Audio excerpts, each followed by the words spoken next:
प्राचीन काल में एक समृद्ध गांव होता है। उस गांव के अंदर एक बहुत ही धनी संपन्न सेठ जी होते हैं। उनका मकान सोने के जैसा सुंदर होता है और वो काफ़ी समृद्ध होते हैं और संपन्न होते हैं। एक समय की बात है जब वो रात्रि में निश्चिंत होकर शयन करते हैं। रात के अंधेरे में शांत कमरे में वो शयन कर रहे हैं, बिल्कुल निश्चिंत होकर। सुबह उठकर वो जैसे ही मुख्य द्वार खोलते हैं, उन्हें मुख्य द्वार पर किसी के होने की आशंका लगती है, तो वो जैसे ही मुख्य द्वार खोलते हैं, सूर्य की रोशनी के साथ मुख्य द्वार पर एक काला कलूठा सा मोटा हट्टा कट्टा आदमी सामने वो पाते हैं। सेठ जी उसे देखकर घबरा जाते हैं और हिचकिचाते हुए उससे एक सवाल करते हैं कि तुम कौन हो। तो वह सामने खड़ा हट्टा कट्टा काला आदमी सेठ जी को देखकर कहता है कि मैं यमदूत हूँ। सेठ जी ये सुनकर घबरा जाते हैं और विस्मय भरे स्वर से धीरे से अपने आप को संभालते हुए यमदूत से पूछते हैं कि यमदूत जी, आप यहाँ क्यों आ गए हैं? आपका यहाँ आने का क्या प्रयोजन है? ये सब बात बताने के बाद यमदूत उन्हें कोई जवाब नहीं देता है।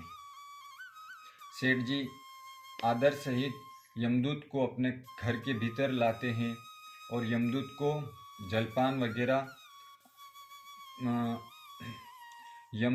जलपान वगैरह के लिए भोजन की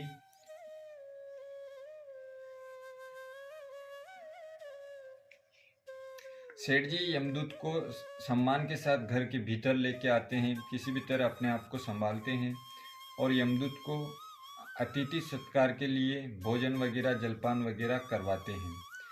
एक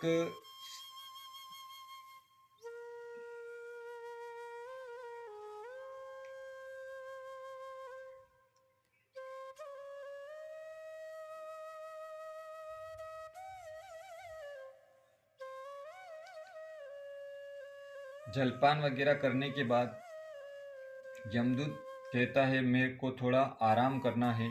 तो सेठ जी भी कहते हैं कि हाँ, आप बहुत दूर से आई है, थोड़ी देर आराम कर लीजिए। तो यमदूत सेठ जी के कमरे में सो जाता है। इधर सेठ जी यमदूत के पास रखी हुई डायरी उठाकर एक साइड में जाकर जैसे ही पृष्ठ खोल के देखते हैं तो सबसे पहले पृष्ठ पर सेठ जी का ही नाम लिखा होता है। तो सेठ जी सोचते हैं अच्छा, इसलिए मेरे घर आए हैं। तो सेठ जी वो डायरी उठाकर अपने टेबल पे ले जाकर वाइटनर जो होता है, एक सफ़ेद स्याही लेकर अपना नाम मिटाकर डायरी के सबसे अंत में अपना नाम लिख देते हैं और डायरी वैसी की वैसी ले जाकर यमदूत के पास रख देते हैं। यमदूत जब उठते हैं, सेठ जी सामने खड़े होते हैं। यमदूत कहते हैं कि देखो, मैं कहीं भी जाता हूँ तो लोग मुझे देखकर डर जाते हैं। खाने पीने की तो छोड़ो, मुझे देखकर डरने के बाद वो रोने लग जाते हैं, लेकिन तुम मुझे देखकर मुस्कुरा रहे हो। मांगो, तुम्हें क्या चाहिए? तब सेठ जी कहते हैं, सेठ जी गहन चिंतन में पड़ जाते हैं कि अब यमदूत से क्या मांगा जाए। काफ़ी देर सोच विचार करने के बाद सेठ जी कहते हैं कि अब चलती चली की बेला में क्या ही मांगू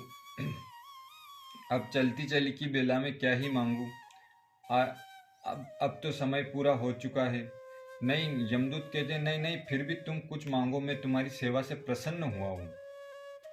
तो सेठ जी कहते हैं अरे क्या ही दोगे, अब साथ में क्या लेके जाए हैं, क्या लेके आए हैं, आया है सो जाएगा, राजा रंग फकीर। ऐसा कहकर सेठ जी मुस्कुराने लगते हैं। क्यों मुस्कुरा रहे होते हैं? क्योंकि उन्हें पता है कि मैंने नाम काट के डायरी के अंत में लिख दिया है। अब यमदूत उन्हें आश्चर्य भरी निगाहों से देखकर कहता है कि चलिए, आप नहीं मांग रहे हैं, तब भी मैं अपनी ओर से तुम्हें कुछ देना चाहता हूँ। सेठ जी हाथ जोड़कर कहते हैं, आप क्या देना चाहते हैं? कि मैं आपको जो दे रहा हूँ वो सुनो, मैं आज अपना सारा नियम बदल दूंगा। सेठ जी पूछे, कौन सा नियम बदल देंगे आप अपना? तो यमदूत कहते हैं कि मैं ये जो डायरी है मेरी, जिन जिन लोगों का समय पृथ्वी पर पूरा हो गया मैं उनको लेके जाता हूँ। तो इस डायरी में मैं प्रथम पृष्ठ से उठाता हूँ, जिन जिन को भी ले जाता हूँ प्रथम पृष्ठ पे जिन जिन का नाम होता है वैसे लेके जाता हूँ। लेकिन आज मैं अपना नियम बदल दूंगा, आज मैं इस डायरी के लास्ट से उठा के लेके जाऊंगा। जैसे ही ये बात कहते हैं सेठ जी घबरा जाते हैं और यमदूत जैसे डायरी खोलकर देखते हैं, क्या पाते हैं कि उन्हीं सेठ जी का नाम लिखा हुआ होता है। यमदूत मुस्कुराने लगते हैं और सेठ जी को अपने साथ लेकर यमलोक जाने लगते हैं। कहानी का सारांश ये है कि हम कितने ही उपाय कर ले, कितने ही यत्न कर ले, कितनी ही जड़ी बूटियाँ खा ले, हमारे जीवन का 1 सेकंड भी बढ़ने वाला नहीं है। जितना समय हमारा निर्धारित है उससे आगे हम 1 सेकंड भी नहीं बढ़ा सकते हैं। बुद्धि लगाकर शरीर को हष्ट पुष्ट बनाकर स्वस्थ रखने के बावजूद भी कुछ नहीं हम कर पाते हैं। क्यों? सब विधाता के हाथ में है। तो मिलते हैं अगले वीडियो के अंदर, तब तक के लिए आप सभी को सादर जय सिया राम और मंगल भवन।